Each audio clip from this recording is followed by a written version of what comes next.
Então é com muita alegria que nós damos início ao estudo que acontece já há alguns anos nesta casa, sempre coordenado anteriormente pela doutora Marlene, com colaboradores da AME, colaboradores do Grupo Espírita Caibar Schutel. Nós entendemos que este ano vai ser um ano um pouco mais difícil, pelo fato da gente não contar com a experiência e a vivência e o conhecimento da doutora Marlene Nobre, mas os nossos sinceros agradecimentos a ela pelo estímulo e por sempre nos apoiar para que o curso, para que as aulas pudessem acontecer da melhor forma possível. O estudo desse ano foi uma ideia, antes do seu desencarne, da própria doutora Marlene Nobre, e a gente imagina que algum motivo tinha, e a gente acredita que também é pelo fato de que ao longo dos outros anos, os assuntos e os livros estudados nos deu um pouco mais de maturidade para que a gente se aprofundasse um pouco mais no estudo desse livro, que é bem complexo. Este ano, assim como os demais, mas principalmente esse ano, nós teremos a participação de muitos colegas que também farão as apresentações, como a doutora Thalita, a doutora Silvia, o doutor Marcelo, a Fernanda, o André Luiz, a doutora Elizabeth Nicodemos, a doutora Irvênia Prada, o nosso querido Maida. Então são esses corações que ao longo deste ano dividirão conosco esse espaço para estudo do livro, e a gente espera que todos nós possamos aproveitar da melhor forma possível. Bom, hoje nós vamos falar um pouquinho, né, como vai se estruturar o estudo ao longo do ano, e vamos tecer alguns comentários sobre a obra e o prefácio do livro Evolução em Dois Mundos. Bom, eu quis colocar essa frase aqui logo no início da nossa apresentação, porque acho que ela serve para todos nós refletirmos algumas coisas, né? Então, quando o servidor está pronto, o serviço aparece. Então, quando o servidor está preparado para estudar, quando o servidor está preparado para dar uma aula, quando o servidor está preparado para, enfim, ser útil de alguma forma, o trabalho aparece. Então, o trabalho, o serviço para todos nós, ao longo deste ano, às quintas-feiras, das 19 às 20, vai ser estudar a Evolução em Dois Mundos, né? Então, eu espero que a gente possa cumprir com o trabalho da melhor forma possível. Bom, e como é que vai se dar o estudo ao longo desse ano? Então, teremos aulas semanais, assim como nos demais cursos anteriores. Teremos mais colegas que contribuirão, né, nas exposições. Cada capítulo será abordado em uma aula. Nós entendemos que os capítulos, né, muitas vezes com alguns temas um pouco mais abrangentes, um pouco mais difíceis de serem abordados, nós vamos ter que ter uma capacidade de síntese, né, um pouco melhor, e obviamente passar aquilo da melhor forma possível, da maneira mais simplificada, porque tem temas ao longo do próprio livro que muitos de nós, né, também não temos o conhecimento, dado ao fato de que o livro aborda questões relacionadas à física, relacionadas à filosofia, à psicologia, e por aí vai. Então, por isso que outros profissionais vão se achegar nesse sentido. Bom, tentaremos fazer a linguagem mais acessível possível, a parceria entre AME e o Grupo Espírita Caibar Schutel, né? E obviamente é uma tarefa esta do Instituto de Saúde do Núcleo de Assistência Espiritual da AME, da qual represento hoje. Bom, como é que está dividido o livro, né?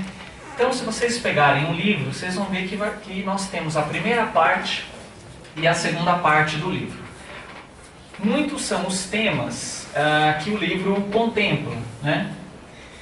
Então, nós vamos discutir ao longo deste ano temas relacionados ao fluido cósmico universal, ao corpo espiritual, o papel do corpo espiritual e a sua evolução nos dois lados do mundo, né? Do ser que está encarnado e desencarnado, a sua origem, a sua destinação, suas características, o papel dos pensamentos e dos sentimentos, né, que vão contribuir na estruturação, no refazimento desse corpo espiritual. Vamos entender um pouco melhor a questão do automatismo, da questão dos reflexos, das características celulares, bioquímicas, que não só permeiam o ser humano, mas também os outros seres vivos, e como isso ao longo do processo filogenético, da origem dos seres, como isso se encadeia. Estudaremos um pouquinho sobre a questão das células do corpo espiritual, os mecanismos aí implicados na sua constituição. Estudaremos o papel do sexo e da evolução, o papel da hereditariedade, como acontece, né, alguns fenômenos aí que podem ser hoje explicados também pela ciência, o papel do metabolismo, o papel do cérebro e as partes que o constituem e suas respectivas funções, o tema palavra e responsabilidade, né, mostrando como é que a questão do pensamento e aí a sua conexão junto ao corpo físico e a importância da palavra e a questão da responsabilidade, enfim, sobre a existência da alma, o processo de desencarnação, como é que acontece isso, o que é importante da gente lembrar e ter um conhecimento mais aprofundado sobre isso. Questão dos fluidos, né? Nós já tivemos aí estudos nos outros anos relacionados à questão do passe magnético, a questão dos fluidos, então vai ser uma oportunidade da gente relembrar, rever e também trazer outras reflexões. A questão da simbiose espiritual, do vampirismo, então as questões que envolvem o processo obsessivo, os mecanismos da mente, o papel da mediunidade, como acontece, enfim, sexo e corpo espiritual, alma, reencarnação, corpo espiritual e religiões. Então eu trouxe aqui, porque eu acredito que muitos de nós ainda não teve contato, então é importante a gente saber o que nós vamos estudar ao longo deste ano. E a segunda parte, uma parte um pouco mais, não vou dizer simples, mas assim, do ponto de vista de estudo e tamanho em relação aos capítulos, é uma parte um pouco mais simples nesse sentido, onde através de perguntas e simples respostas que acabam virando um comentário, isso também vai nos permitir uma elucidação melhor sobre a questão da alimentação dos desencarnados, né, em decorrência da postura mental e da condição de cada um, como se dá o papel da linguagem, corpo espiritual e volitação, as linhas morfológicas dos desencarnados. Aí obviamente nós vamos entrar e reforçar o entendimento sobre a questão do perispírito e sua constituição, a apresentação dos desencarnados, justiça na espiritualidade, vida social nos desencarnados, matrimônio e divórcio, separação entre cônjuges espirituais, disciplina afetiva, conduta afetiva, diferenciação dos sexos, gestação frustrada, questão do aborto, do passe magnético, enfim, vários temas. Então a gente espera que vai ser um ano riquíssimo aí para os nossos conhecimentos. Bom, alguma pergunta até agora, alguma colocação? Quem já fez o estudo desse livro? Em algum momento levanta a mão. Tá, então vamos fazer assim. Quem é que já leu o livro, levanta a mão. Bastante gente. Quem é que já estudou o livro? Aí já diminuiu aí o ibope, né? Bom. Oi? Quem não? Quem não entendeu. Quem não entendeu o livro.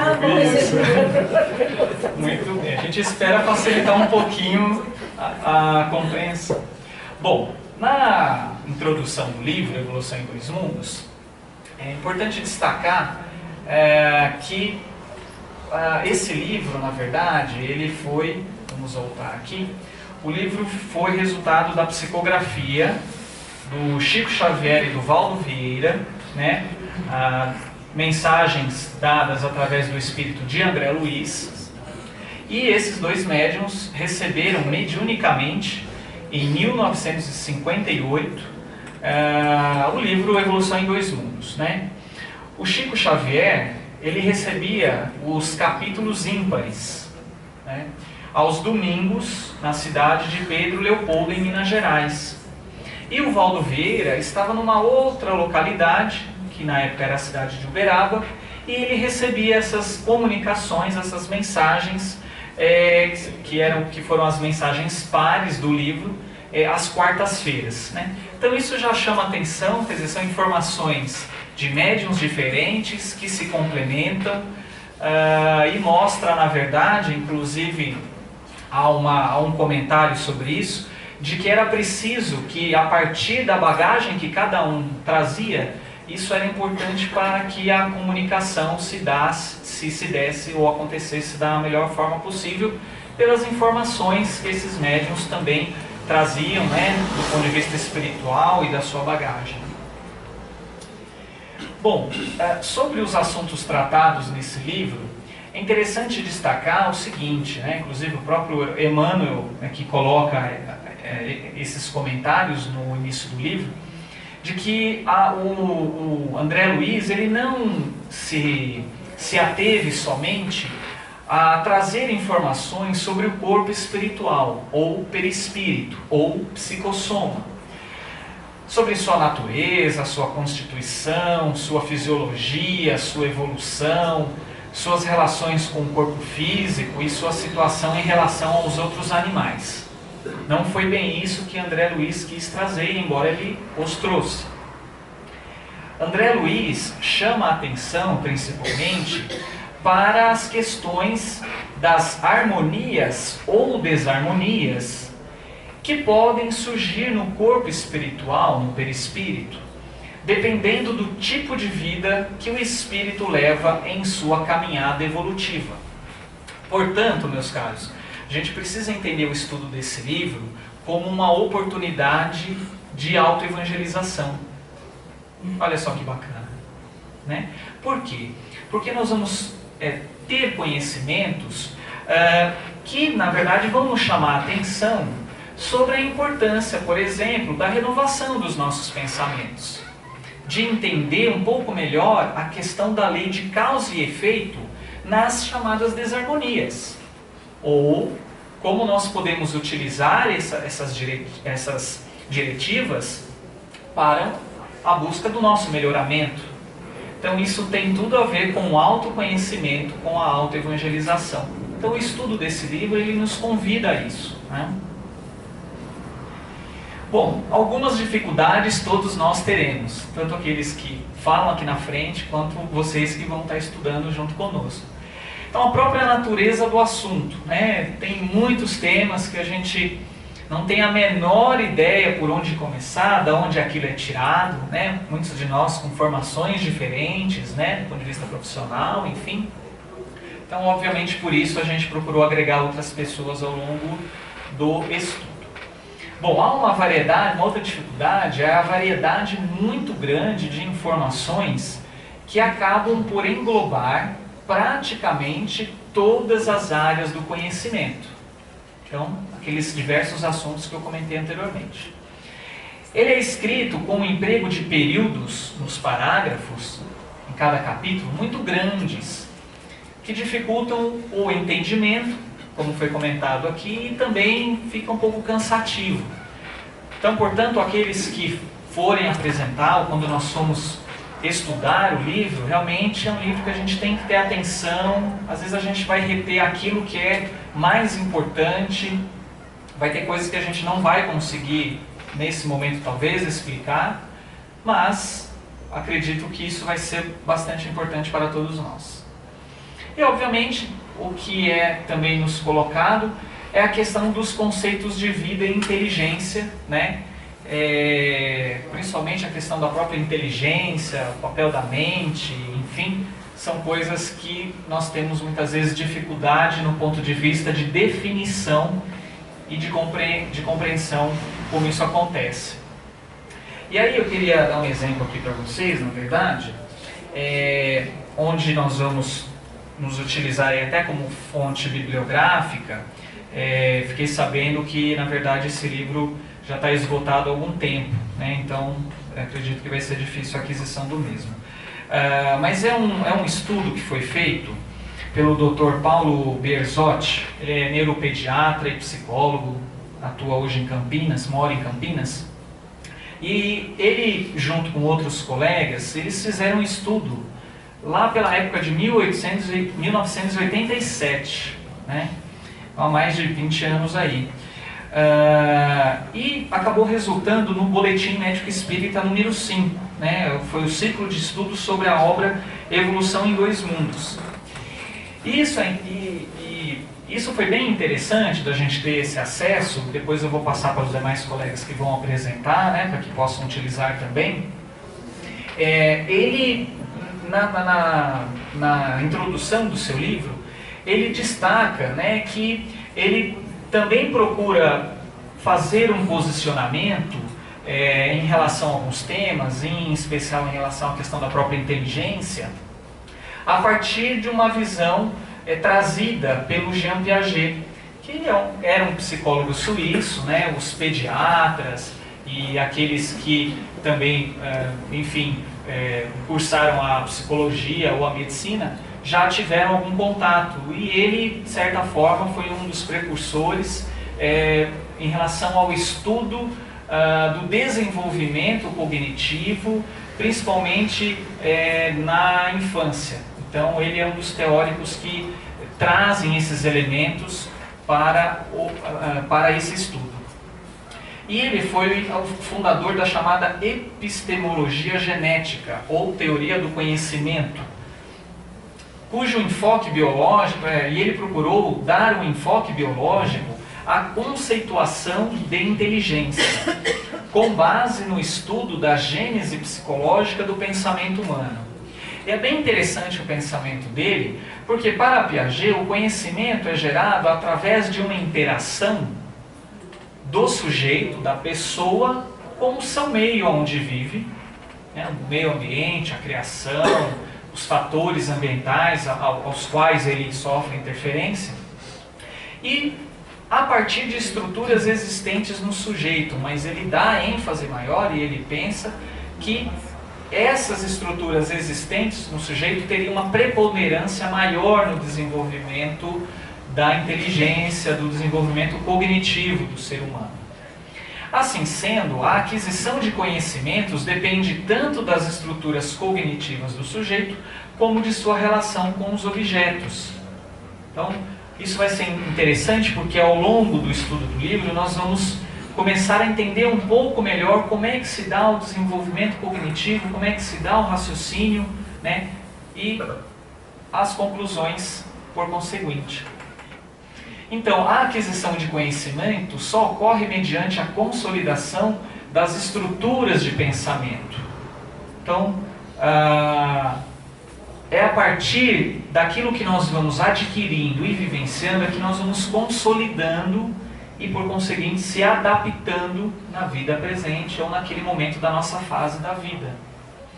E, portanto, sempre se dá após a consolidação do esquema que a suporta, da mesma forma que a passagem de um estágio a outro depende da consolidação e superação do anterior. Ou seja, muitas vezes a gente tem a dificuldade de ter a aquisição de algum conhecimento, e aí eu vou transpor um pouquinho para a questão evangélica. Nós temos muitas vezes a dificuldade de se adaptar ou se moralizar em decorrência daquilo que trazemos na nossa psique, daquilo que trazemos, aí ampliado pela visão espírita das reencarnações. Então estamos todos dentro de um progresso de evolução, que se dá na vida física e na vida espiritual. Daí o título Evolução em Dois Mundos. Bom, e a teoria dele depende, segundo ele, de 4 elementos, né? Obviamente ele traz um conhecimento mais relacionado à questão biológica, né? Mas eu estou fazendo algumas reflexões a partir disso. Então ele acreditava que a maturação do sistema nervoso central, as experiências físicas e as chamadas lógico-matemáticas, né? Os exercícios matemáticos, o entendimento dessas leis, a questão da transmissão social, dos valores, da participação dentro da sociedade e a equilibração de estruturas cognitivas que a gente vai ver a seguir. Isso são elementos que vão fazer com que haja a aquisição do conhecimento e a sua consolidação, e cada vez mais a gente tendo a oportunidade de estruturar um conhecimento melhor e se adaptar melhor.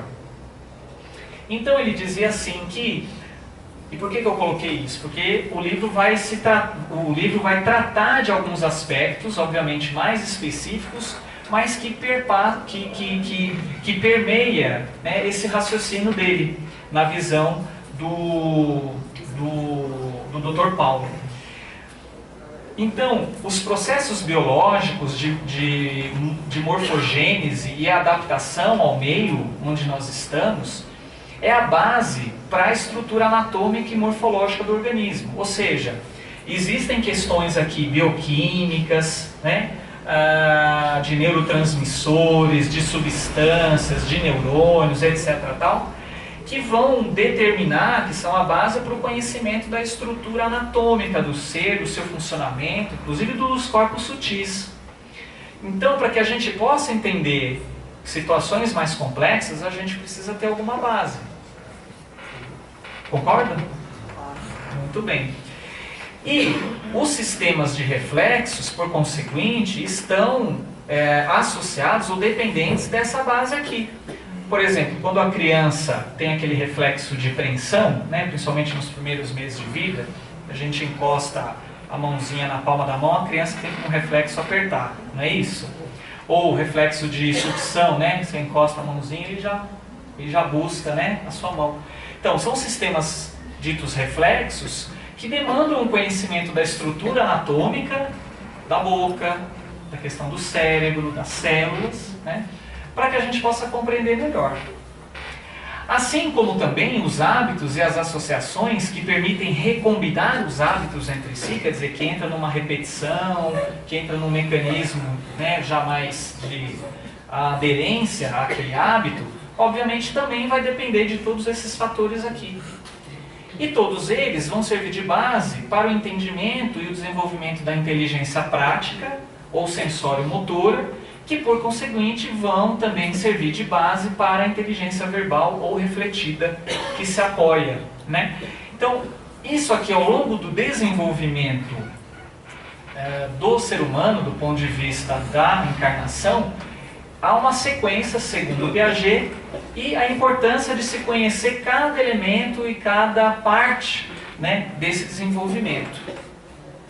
Então ele dizia também o seguinte, que o desenvolvimento humano cognitivo, ele resulta de situações onde há um esquema antigo, quer dizer, há um conhecimento anterior, há uma bagagem anterior, e que isso muitas vezes, se nós pensarmos assim, bom, mas eu estou tendo uma ideia aqui de que se eu fizer tal coisa, se eu pensar dessa forma, parece que isso pode ser diferente. E essas ideias, esse conhecimento que é assim, adquirido, utilizando a própria inteligência, é o que ele chamou de assimilação. E esse processo de assimilação e acomodação são fatores que vão fazer com que o indivíduo se adapte à condição presente. Então vamos dar um exemplo. A inteligência seria uma assimilação, conhecimento, né? Pois esta incorporaria dados da experiência do indivíduo, aquilo que ele observa, aquilo que ele estuda. Assim, uma vez que ele assimilou intelectualmente uma nova experiência, um novo estudo como esse, por exemplo, ele vai formar um novo esquema ou modificar o esquema antes vigente. O que eu quero dizer para vocês é que a nossa capacidade de se adaptar e de evoluir passa pelo fato de que nós trazemos desequilíbrios. Olha que bacana isso. Todos nós temos algum desequilíbrio. Todos, porque senão nós não estaríamos aqui. Quais seriam esses desequilíbrios? A nossa forma de agir, a nossa forma de pensar, as nossas atitudes, os nossos pensamentos e aquilo que está marcado no nosso corpo espiritual em decorrência daquilo que fizemos, de bom ou não bom, em outras encarnações. E à medida em que vamos reencarnando, desencarnando, encarnando, desencarnando, tanto no plano físico como no plano espiritual, nós vamos passando por processos de assimilação e acomodação. Essa transposição dentro da visão espírita não é do Jean Piaget.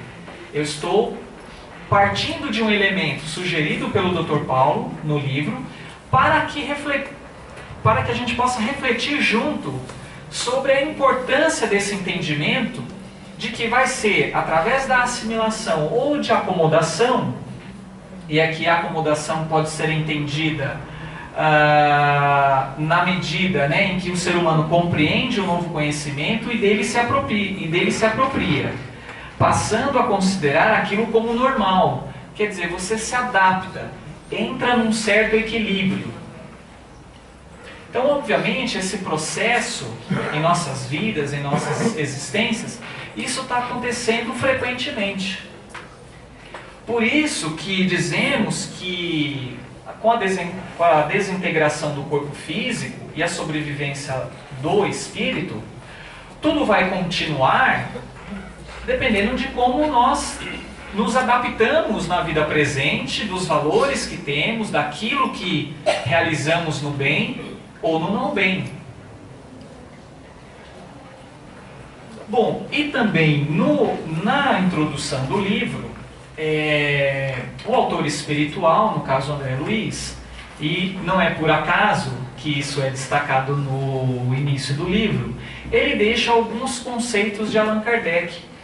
Conceitos esses que eu sugiro que todos vocês, ao chegarem em suas casas hoje, se tiver a disponibilidade do livro, que também pode ser conseguido inclusive até pela própria internet, né, faz o download, etc., vocês vão ler essa parte desses 5 conceitos que ele considera importante.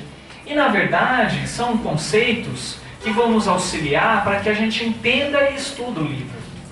Então olhem só, ele coloca aqui, né, a questão que está um item, né, uma frase que está na questão 194 de O Livro dos Espíritos.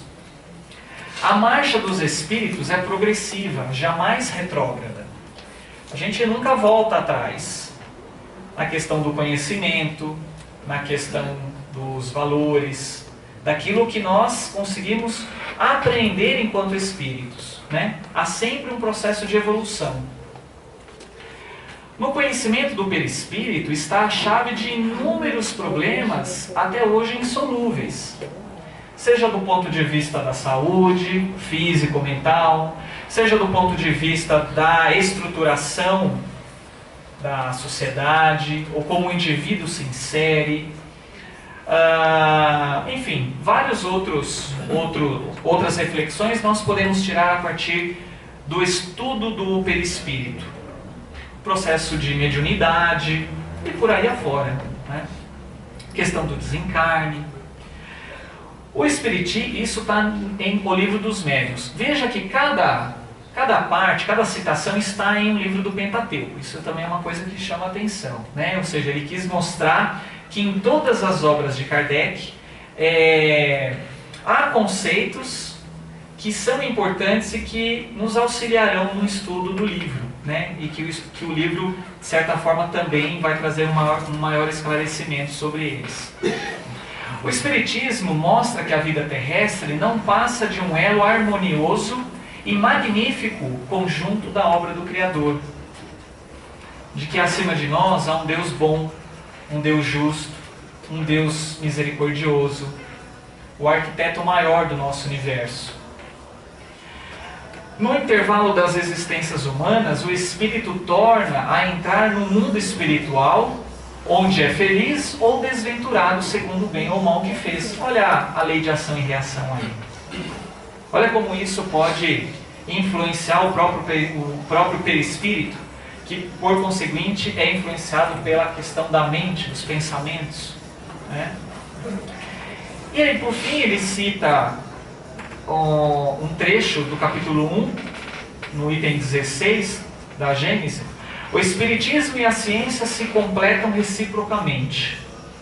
A ciência sem o Espiritismo se acha na impossibilidade de explicar certos fenômenos que só pelas leis da matéria.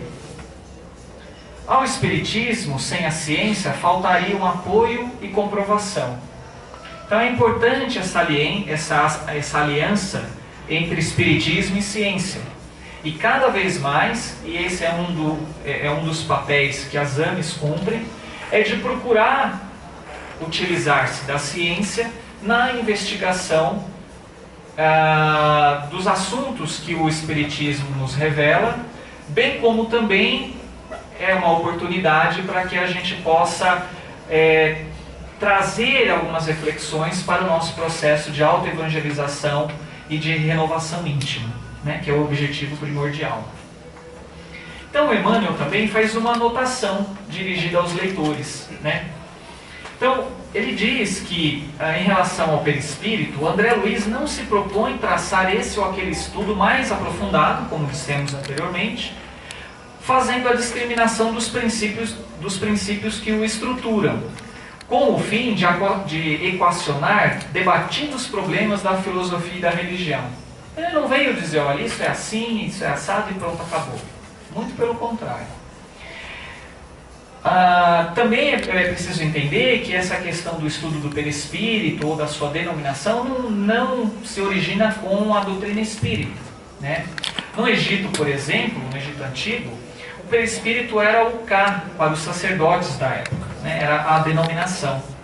Na Grécia era chamado de Eidolon, na evocação das Sibilas.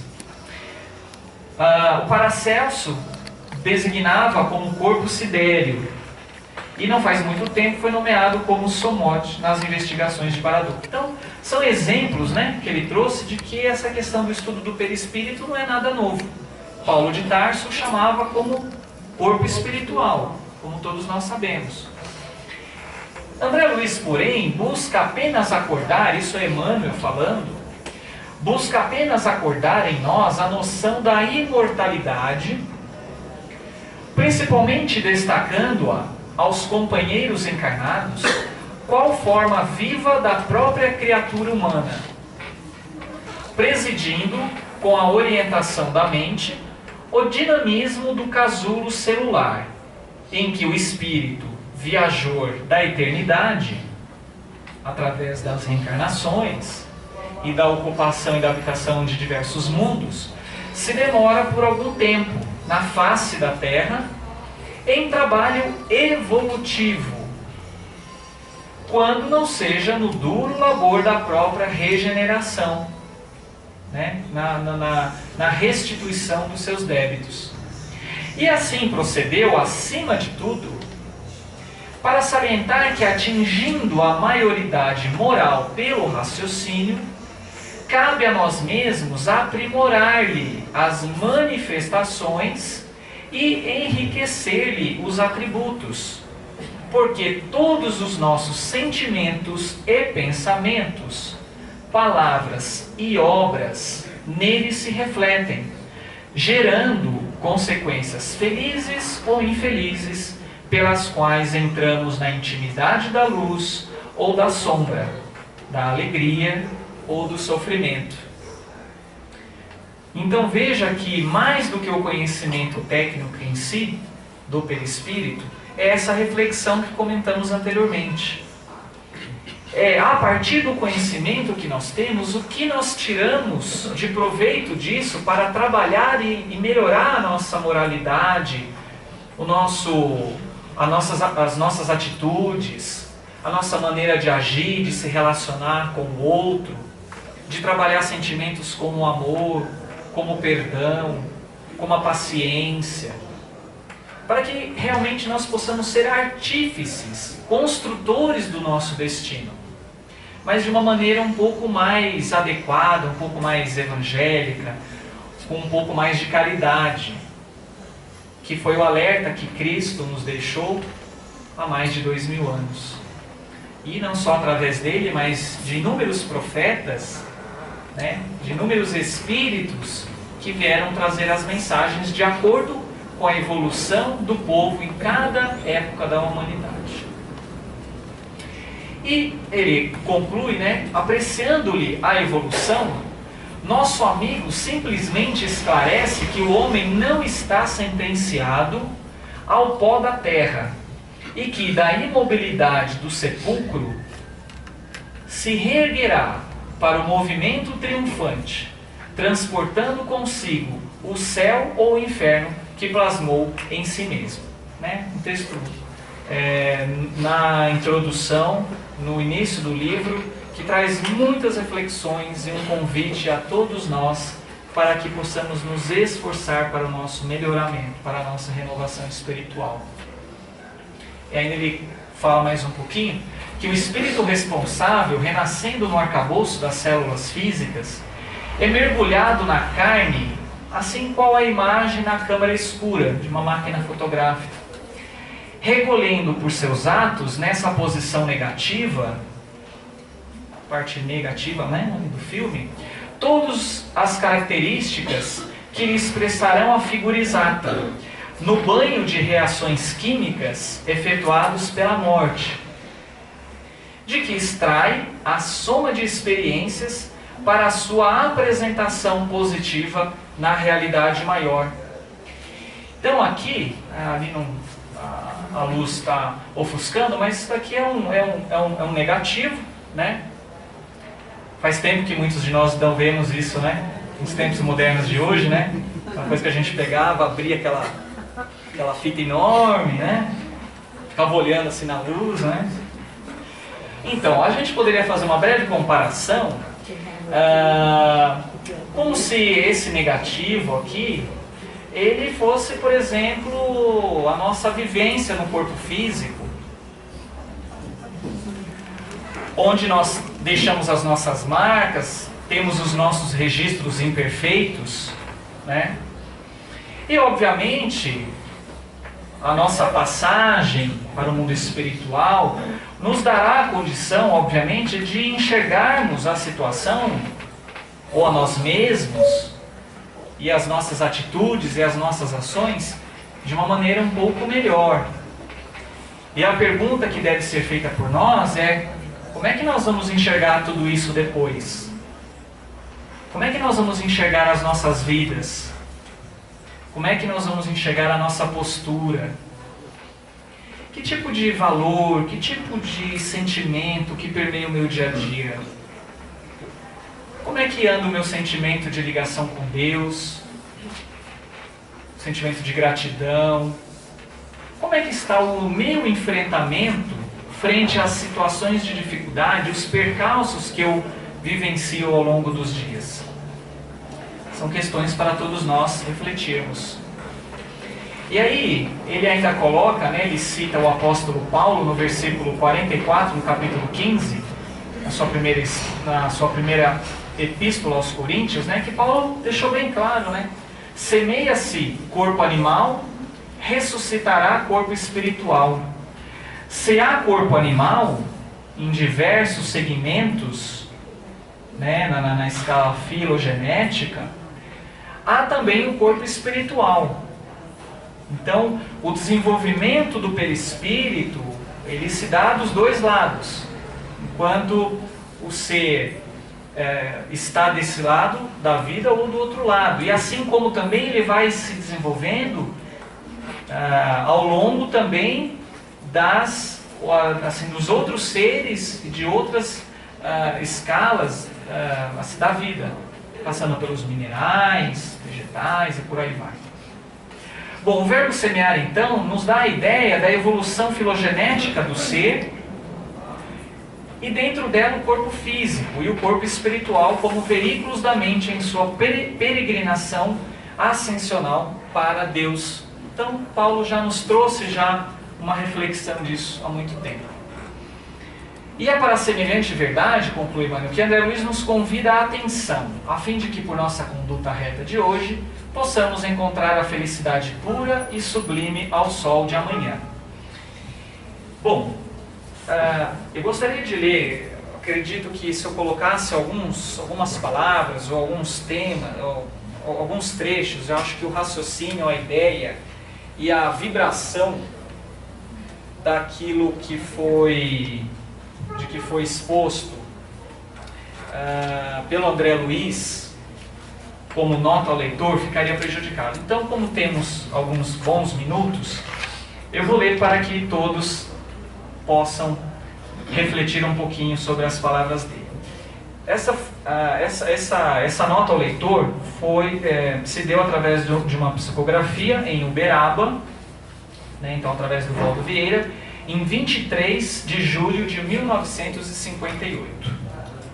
E a nota é a seguinte: ajustadas a supremo conforto, no oceano das facilidades materiais, não se forram, não se protegem ou se poupam as criaturas humanas contra os pesares da solidão e da angústia.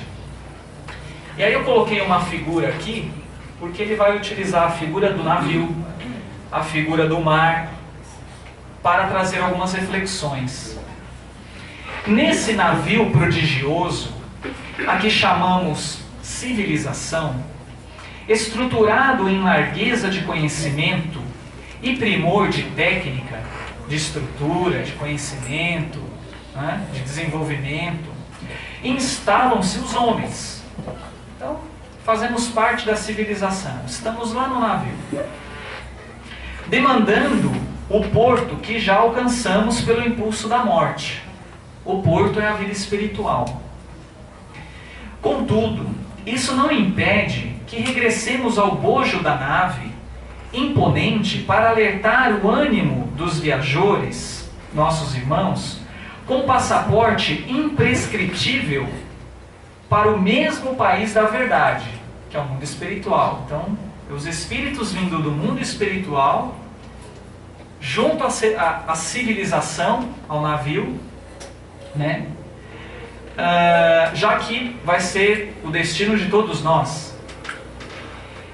E que nos espera, quanto ontem nos aguardava os espíritos, André Luiz, por exemplo.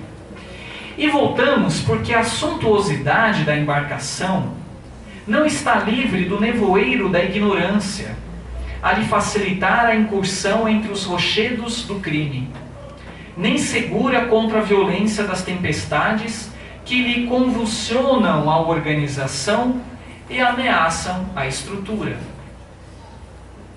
Realmente, dentro dela atingimos luminosa culminância no setor da cultura, em tudo que tange à proteção da vida física.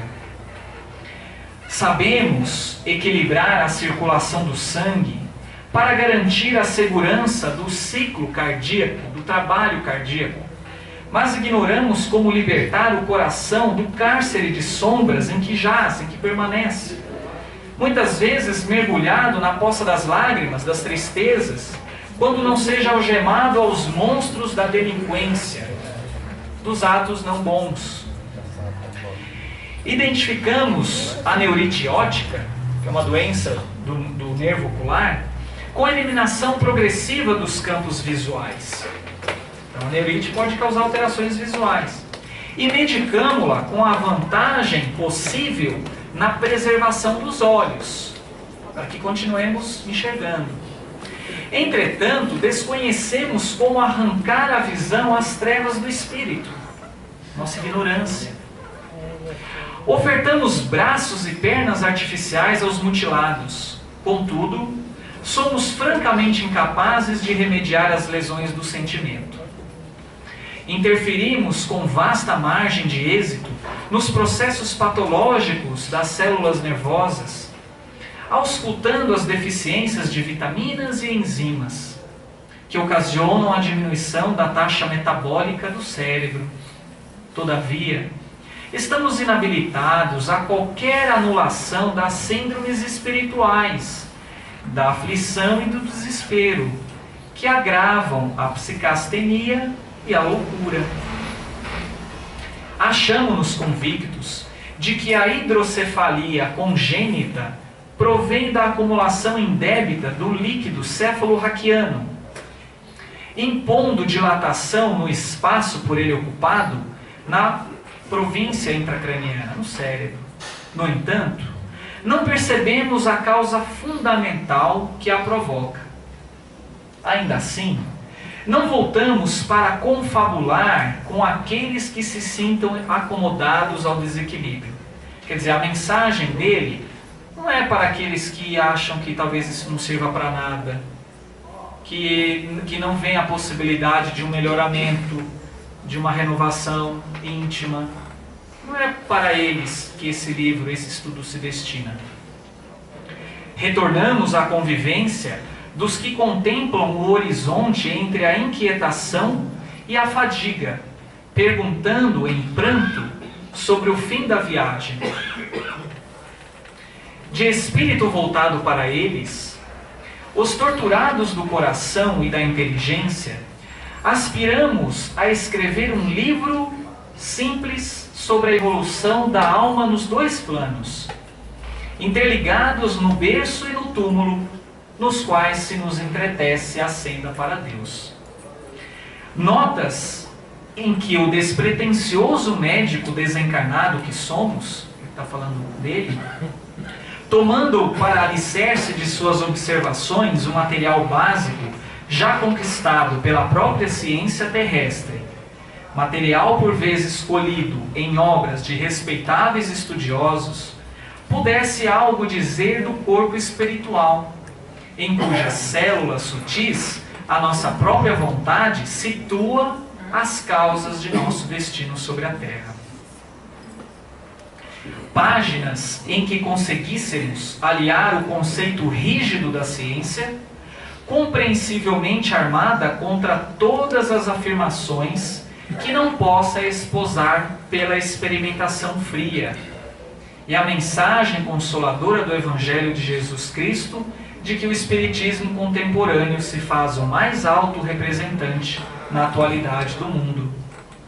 Um pequeno conjunto de definições sintéticas sobre nossa própria alma imortal à face do universo. Todavia, para tal empreendimento, carecíamos de instrumentação mais ampla, motivo pelo qual nos utilizamos de dois médiuns diferentes, Chico Xavier e Valdo Vieira, em lugares distintos, Pedro Leopoldo e Uberaba, dois corações amigos que se prontificaram a receber-nos os textos humildes dos quais se compõe a nossa apagada oferta. Foi assim, meu amigo, que este livro nasceu por mensagem de irmão aos irmãos que lutam e que choram.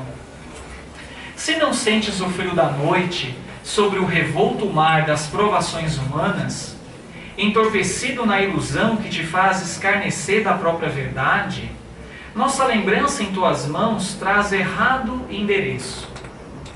Mas se guardas contigo o estigma do sofrimento, indagando pela solução dos velhos problemas do ser e da dor, se percebes a nuvem que prenuncia a tormenta e o vórtice traiçoeiro das ondas em que navegas, vem conosco. Estudemos a rota de nossa multimilenária romagem no tempo, para sentirmos o calor da flama de nosso próprio espírito, a palpitar e morredouro na eternidade, e acendendo o lume da esperança. Perceberemos juntos, em exaltação de alegria, que Deus, o Pai de infinita bondade, nos traçou a divina destinação para além das estrelas. A gente não tem nenhum comentário a fazer, na verdade, né? Eu espero, né, que todos nós, de certa forma, nos consideremos ainda os torturados do coração e da inteligência, né? Porque o livro e a mensagem se destina a esses. E de certa forma, a gente espera que ao longo desse estudo nós possamos trazer para dentro dos nossos espíritos, para dentro de nossas consciências, para dentro de nossas consciências a mensagem evangélica do Cristo, que toca os nossos corações, as nossas almas, na busca do nosso refazimento íntimo, na busca de sermos mais abertos e humildes de coração, para acolhermos os inúmeros corações que nos amparam e que nos são apresentados para que continuemos seguindo na seara do Cristo. Nesses instantes, ao fecharmos os nossos olhos e ao figurarmos a imagem do Cristo em nossas mentes, é o instante em que nós nos ligamos a Deus, nos ligamos a Jesus e pedimos com toda a nossa força, com toda a nossa coragem, a nossa fé: Senhor, que possamos seguir contigo, porque sabemos que Ti está sempre conosco. Que possamos nos religar à Tua mensagem, para que possamos caminhar rumo à angelitude, refazendo a nossa maneira de ser, a nossa maneira de pensar.